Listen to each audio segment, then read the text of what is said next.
Hey everybody, I'm the Ranting Monkey, and today we're going to talk about how all men are awful. Wait a minute, I'm a man.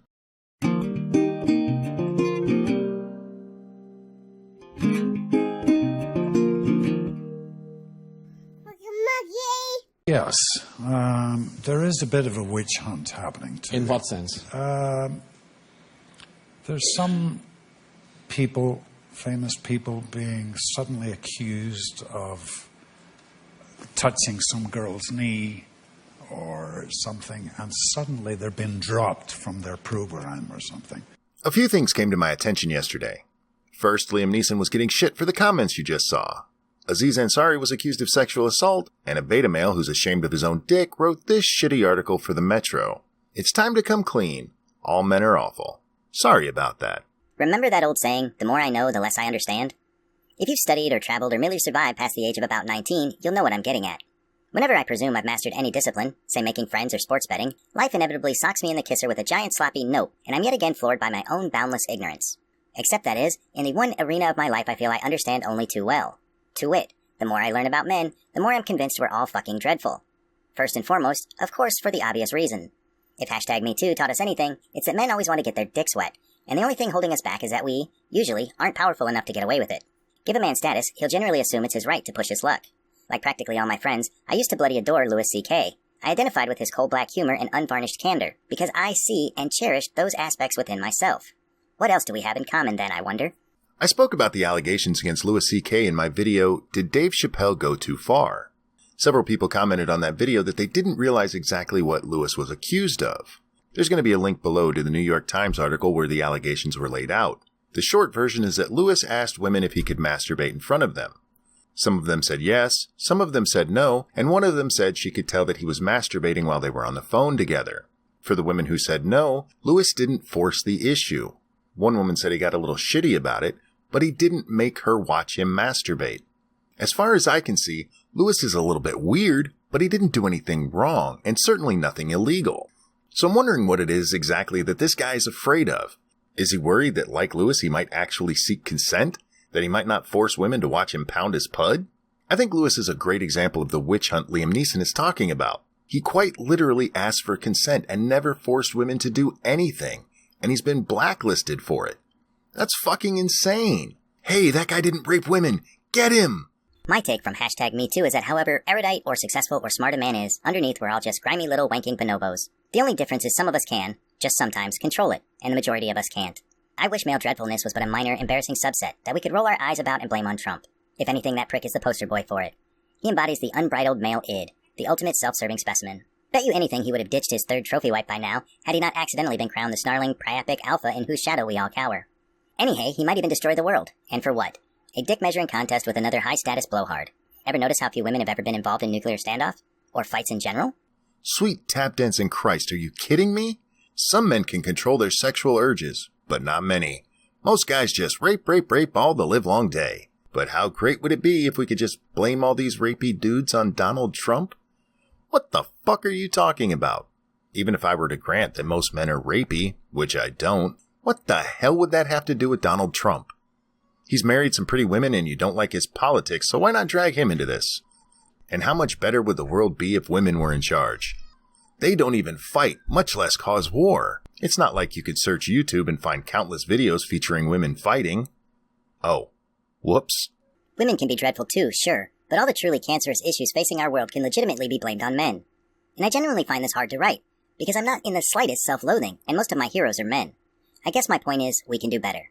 Possibly, maybe it would help if men characterize their inborn douchiness as sort of an addiction problem, or mental health issue. Sorry to be a bore, but right now I'm about a fortnight into dry January. Already the longest I've gone without a drink since, 1998. Doing so has made me more clear-eyed about my own issues, among them an unforeseen strain of what you might call toxic masculinity. Maybe if men took a similar self-care approach to our native awfulness, laying off the twattery for a month, we might learn some powerful truths. Don't be a cock February has a nice ring to it, eh?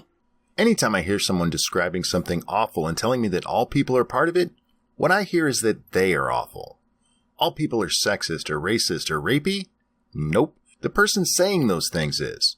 They feel that way and they're projecting it onto others to make themselves feel better about being complete shitbags. What #MeToo has taught me is that a whole bunch of women see any sexual activity as harassment or assault, and a whole bunch of men are letting them get away with it in the name of supporting women. Which brings me to Aziz Ansari. The online magazine Babe, which tells us it's for girls who don't give a fuck, published a first-hand account of assault allegations from somebody going by the name Grace. She tells us of meeting Aziz Ansari at a party. He got her number and they spent a few days texting each other before finally making a date. After what she says was a rushed dinner, they went back to his place and things went bad. They walked the 2 blocks back to his apartment building, an exclusive address on Tribeca's Franklin Street, where Taylor Swift has a place too. When they walked back in, she complimented his marble countertops. According to Grace, Ansari turned the compliment into an invitation. He said something along the lines of, "How about you hop up and take a seat?" Within moments he was kissing her. In a second his hand was on my breast. Then he was undressing her. Then he undressed himself. She remembers feeling uncomfortable at how quickly things escalated. When Ansari told her he was going to grab a condom within minutes of their first kiss, Grace voiced her hesitation explicitly. I said something like, "Whoa, let's relax for a second, let's chill." She said he then resumed kissing her, briefly performed oral sex on her, and asked her to do the same thing to him. She did, but not for long. It was really quick. Everything was pretty much touched and done within 10 minutes of hooking up, except for actual sex. She says Ansari began making a move on her that he repeated during their encounter. The move he kept doing was taking his 2 fingers in a V shape and putting them in my mouth, in my throat to wet his fingers, because the moment he'd stick his fingers in my throat, he'd go straight for my vagina and try to finger me. Grace called the move the claw. Ansari also physically pulled her hand towards his penis multiple times throughout the night, from the time he first kissed her on the countertop onward. He probably moved my hand to his dick 5 to 7 times, she said. He really kept doing it after I moved it away. We're not going to go through this whole article because it's really long, but it will be linked below. From the account, she never really told him no. As she does in that first encounter, she just kind of puts it off. Let's slow down, let's chill. Throughout most of this encounter, they were naked. Even after she says she spent 5 minutes in the bathroom composing herself, she still came out in the nude. By her own account, she willingly sucked his cock within the first 10 minutes she was in his apartment, after saying they should relax for a second and chill. If that's relaxed and chill, sign me up. Despite her going along with all of this, the story does its best to paint Ansari as a predator. But the main thing was that he wouldn't let her move away from him. She compared the path they cut across his apartment to a football play. It was 30 minutes of me getting up and moving and him following and sticking his fingers down my throat again. It was really repetitive. It felt like a fucking game. Throughout the course of her short time in the apartment, she says she used verbal and nonverbal cues to indicate how uncomfortable and distressed she was. Most of my discomfort was expressed in me pulling away and mumbling. I know that my hand stopped moving at some point, she said. I stopped moving my lips and turned cold. Whether Ansari didn't notice Grace's reticence or knowingly ignored it is impossible for her to say. I know I was physically giving off cues that I wasn't interested. I don't think that was noticed at all. Or if it was ignored. Ansari wanted to have sex. She says she remembered him asking again and again, "Where do you want me to fuck you?" while she was still seated on the countertop. She says she found the question tough to answer because she says she didn't want to fuck him at all. So did she tell him she didn't want to fuck him? No. Instead, what she said was, next time. Throughout this encounter, which she says took about half an hour, she never tells him no. But I do want to get back to that first part just for a moment. He kept following her around the apartment. Like if she went and sat on the couch, he should stay in the kitchen? Who the fuck does that? I can't speak for anyone else, but if there's a naked woman wandering around my house, chances are I'm going to follow her as well. She doesn't grab her clothes and put them back on. She doesn't tell him no. And not only did she suck his dick, she did it twice. There was a point where they did get their clothes back on, and she still sucked his dick again. When it comes to nonverbal cues, sucking somebody's dick twice doesn't seem like a really good way to express that you're not interested in having sex. As proof of this encounter, they share this text exchange between Grace and Ansari. Last night might have been fun for you, it wasn't for me. When we got back to your place, you ignored clear nonverbal cues. You kept going with advances. You had to have noticed I was uncomfortable. I just want to take this moment to make you aware of this behavior and how uneasy it made me. Really think back to last night. You may have said, "It's okay, only fun if we're both enjoying it, let's just chill." But within moments of that, your fingers were down my throat. You were putting my hand on your dick continuously. It's like nothing changed even after I expressed that I'd like to slow it down. Ansari responds, I'm so sad to hear this. All I can say is, it would never be my intention to make you or anyone feel the way you described. Clearly I misread things in the moment, and I'm truly sorry. Her verbal cues included, let's slow down and let's chill. Her nonverbal cues included running around naked and 2 blowjobs. I can't imagine how he got the wrong idea. When she finally decided to leave, he didn't stop her. He didn't throw her down and rape her. She left without incident. By her own account, at no point did she tell him no. He was supposed to read her mind because her mouth was too full of penis to just say no. At the very worst, he came on strong. That's it. But now, like Louis C.K., his reputation is being tarnished because a woman made an accusation of wrongdoing. His career will probably be over and he hasn't been convicted of anything. He just wanted to get laid and misread the cues coming from the chick blowing him. Twice.